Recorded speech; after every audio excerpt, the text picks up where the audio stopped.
صل على رسوله الكريم أما بعد وأعوذ بالله من الشيطان الرجيم بسم الله الرحمن الرحيم وتلك الأيام نداولها بين الناس صدق الله العلي العظيم সবাই বলি সাল্লাল্লাহু আলাইহি ওয়াসাল্লাম। ইসলামী যুব আন্দোলন কর্তৃক আয়োজিত যুব কনভেনশনের সম্মানিত সভাপতি মঞ্চস্থ আমাদের সেরেকাস শ্রদ্ধাভাজন আমির হযরত ইসলামদের চরমে দামাত বরকাতুল আলিয়া, সর্বস্তরের নেতৃবৃন্দ, সকল স্তরের যুবক ভাইরা, আজকে আমাদের খুশিতে মন ভরে গেছে। মনে হয় যেন আজকে আসমানের ফেরেশতাগুলিও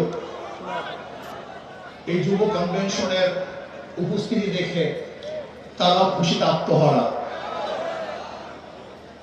যুবক যদি জাগ্রত হয় তাহলে সেই জাতি জাগ্রত হয়, যুবক যদি জাগ্রত হয় দেশ জাগ্রত হয়, যুবক যদি ভালো হয় সেই সমাজটা ভালো হয়ে যায়, যুবক যদি ভালো হয় তাহলে দেশটা ভালো হয়ে যায়। মনে রাখতে হবে ইসলামী যুব আন্দোলন রুহানিয়তের সমন্বিত প্রয়াস, রুহানিয়ত ও জিহাদের সমন্বিত প্রয়াস। এই স্লোগান মনে রাখতে হবে। রুহানিয়তকে বাদ দেওয়া যাবে না, রুহানিয়তকে ধারণ করতে হবে। ইন্না সালাতি ওয়া নুসুকি ওয়া মাহইয়ায়া ওয়া মামাতি লিল্লাহি রাব্বিল আলামিন। আমার জান ইবাদত, আমার মাল ইবাদত, আমার আন্দোলন, আমার সংগ্রাম, সরার্দ উদ্যানে আসা, আমার সময় দেয়া, আমার জীবন দেয়া, আমার মাল দেয়া, আমার ত্যাগ করা সম্পূর্ণ কার উদ্দেশ্যে? জোরে বলেন, একমাত্র আল্লাহর উদ্দেশ্যে। ইসলামী যুব আন্দোলন সাহাবাদের অনুসরণ করে, সাহাবাদের অনুসরণ ইসলামী যুব আন্দোলন। সাহাবাদেরকে বলবেন না, তারাই আমাদের অনুপ্রেরণা। আমরা তাদের দেখানো পথে চলতে চাই, তাদের মহব্বত অন্তরে লালন করি, তাদের ভালোবাসতে জানি, তাদেরকে ভালোবাসতে জানি, তাদেরকে এত মহব্বত করে আমাদের জীবনের চেয়ে সাহাবায়ে কেরাম থেকে বেশি মহব্বত করি। শুধু কি তাই, যারা সাহাবাদেরকে ঘৃণা করে, সমালোচনা করে, ওদেরকে আমরা মহব্বত করতে পারি না, ওদেরকে আমরা ভালোবাসতে পারি না। আমরা জনাব মুহাম্মদ রাসূলুল্লাহ সাল্লাল্লাহু আলাইহি ওয়াসাল্লাম আদর্শ গ্রহণ করে তার দেখানো নীতি আদর্শ বাস্তবায়ন করতে চাই। আমরা এরদোগানের আদর্শ বাস্তবায়ন করতে চাই না, আমরা মুরসির আদর্শ বাস্তবায়ন করতে চাই না, আমরা মদিনার আদর্শ বাস্তবায়ন করতে চাই। আমি যুব আন্দোলনকে বলবো, খবরদার সুন্নাতকে বাদ দিয়ে কোন আন্দোলন সংগ্রাম আমরা করতে চাই না। আমরা সুন্নাতকে ধারণ করে আন্দোলন সংগ্রাম করতে চাই। আমরা সুন্নাতকে জবাই দিয়ে তাকিয়ার নামে, আমরা কৌশলের নামে সুন্নাতকে জবাই দিতে চাই না, বরং আমরা চাই সুন্নাতকে সমন্বিত করতে, সুন্নাত অনুযায়ী চলতে। আমি বিশ্বাস করি ওয়ালা তাহিনু ওয়ালা তাহজানু ওয়া আনতুমুল আ'লাউনা ইন কুনতুম মুমিনিন। যদি আমাদের ঈমান মজবুত হয়, যদি ঈমানকে শক্তিশালী করতে পারি, তাহলে এমন আওয়াজ দেব আল্লাহু আকবারের ধ্বনিতে, যেরকম রাজা গৌরব আমাদের তক্ত তাউস ধ্বংস হয়ে গেছে, আমরা যদি আল্লাহু আকবারের ধ্বনি দিতে পারি, ঈমানের সাথে আল্লাহু আকবারের ধ্বনি উচ্চারণ করতে পারি, তাহলে বর্তমান ফ্যাসিস্টদের সমস্ত তক্ত তাউস ভেঙে চুরমার হয়ে যাবে ইনশাআল্লাহ। এই যুব আন্দোলন বলবো, খবরদার জিকির ও ফিকির, জবানে জিকির থাকতে হবে, ব্রেনের মধ্যে ফিকির থাকতে হবে, কলমের মধ্যে শুকুর থাকতে হবে, অঙ্গ প্রত্যঙ্গে সবর থাকতে হবে।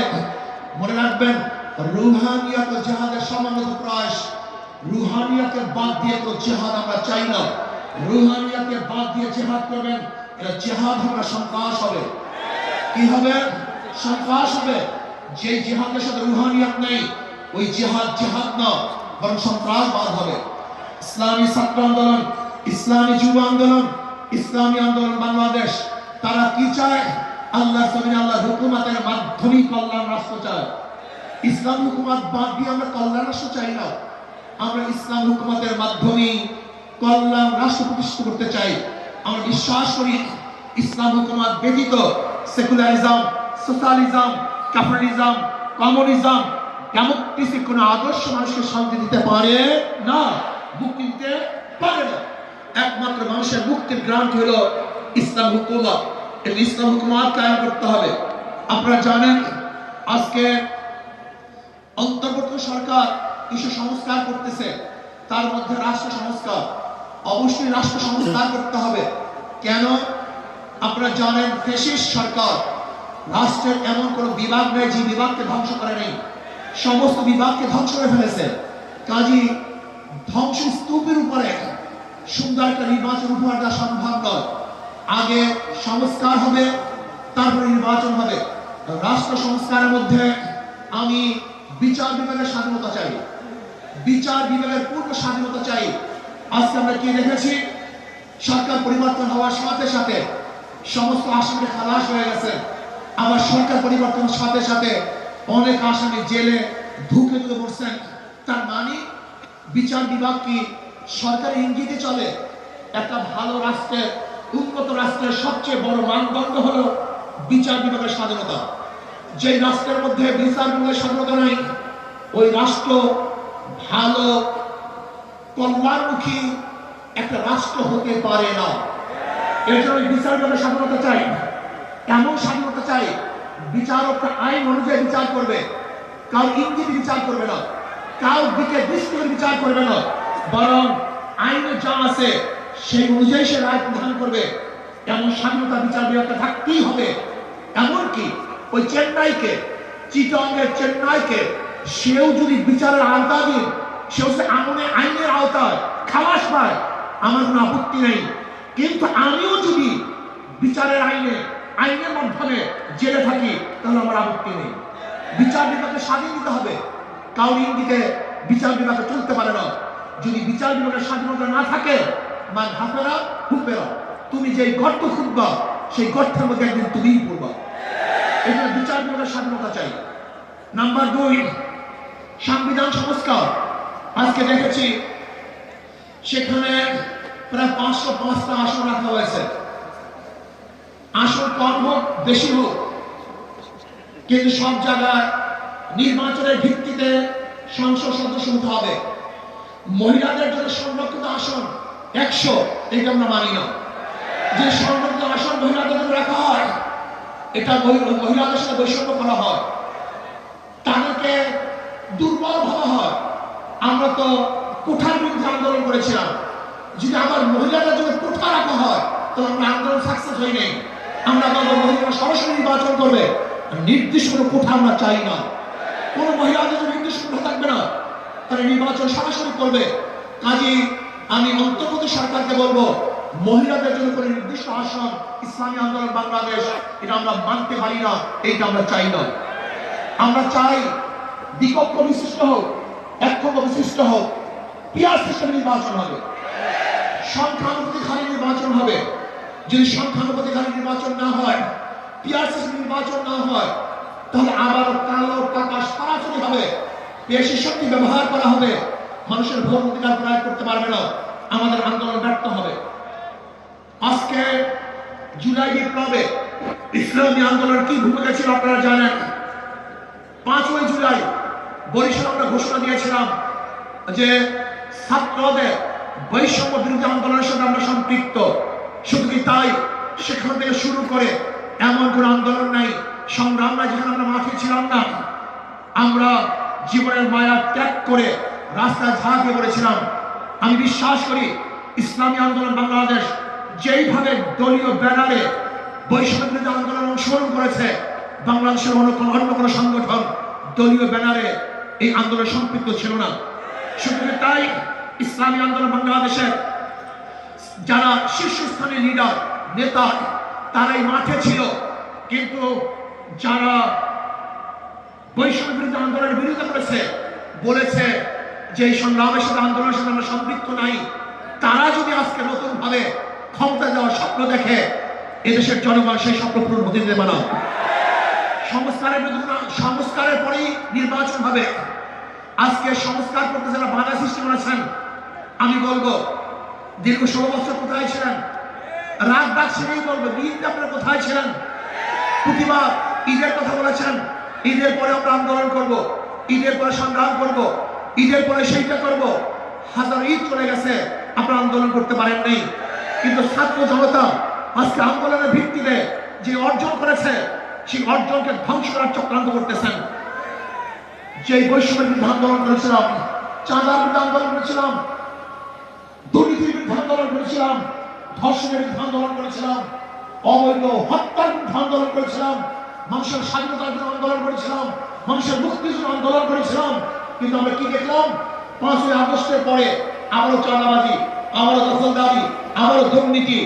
না, বাংলাদেশের মানুষ এই চাঁদাবাজি আর দেখতে চায় না, দুর্নীতি আর দেখতে চায় না। যারা 53 বছর পর্যন্ত বাংলাদেশকে 5 বার দুর্নীতির চ্যাম্পিয়ন করেছে, ওই সমস্ত দলকে বাংলাদেশের জনগণ আর ক্ষমতা দেখতে চায় না। বাংলাদেশের জনগণ কি ক্ষমতা দেখতে চায়? ইসলামকে ক্ষমতা দেখতে চায়। বাংলাদেশের জনগণ ইসলামের আদর্শের মানুষকে ক্ষমতা দেখতে চায়। যারা খাঁটি ইসলাম, মদিনার ইসলাম নিয়ে সামনে অগ্রসর হবে, বাংলাদেশের মানুষ তাদেরকে গ্রহণ করবে। মদিনার ইসলামের বাহিরে কোন নব ইসলামকে বাংলাদেশের মানুষ গ্রহণ করবে না ইনশাআল্লাহ।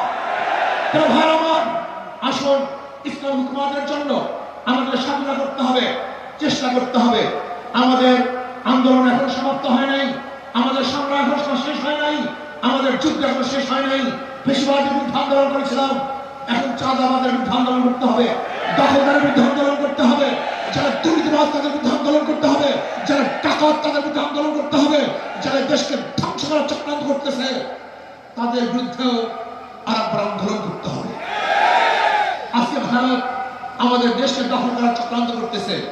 আমি ভারতকে বলবো, আপনি আমাদের দেশ দখল করার চক্রান্ত করতেছেন, আমাদের দেশের দিকে চক্ষু তুলছেন, আঙ্গুল উঁচা করছেন। আপনি জানেন বাংলাদেশের অবস্থাটা কি? আমরা জীবনভর লড়াই করি, বেঁচে আছি, লড়াই করি, বাঁচবো ইনশাআল্লাহ। আমরা জীবনভর লড়াই করেছি, আরো লড়াই করব, লড়াই করতেই থাকবো।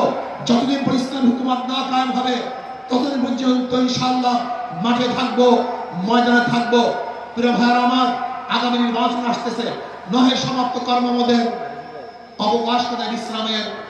আজকের থেকেই আমাদের কাজ শুরু হবে। মাঠে ময়দানে প্রত্যেকটা দাঁড়ে দাঁড়ে ঘরে ঘরে গিয়ে মানুষ ইসলামের কথা বোঝাতে হবে, ভোট আদায় করতে হবে, ইসলামের পক্ষে আমরা ভোট নিয়ে আসবো। আল্লাহ আমাকে এবং আমাদের সবাইকে ইসলাম হুকুমত কায়েম করার চেষ্টা করার এবং সর্বোচ্চ ত্যাগ করার তৌফিক দান করেন। যুব কনভেনশন শুকরিয়া আদায় করছি, যারা আয়োজন করছেন সবাইকে ধন্যবাদ জ্ঞাপন করছি। আসসালামু আলাইকুম ওয়া রাহমাতুল্লাহি ওয়া বারাকাতুহু।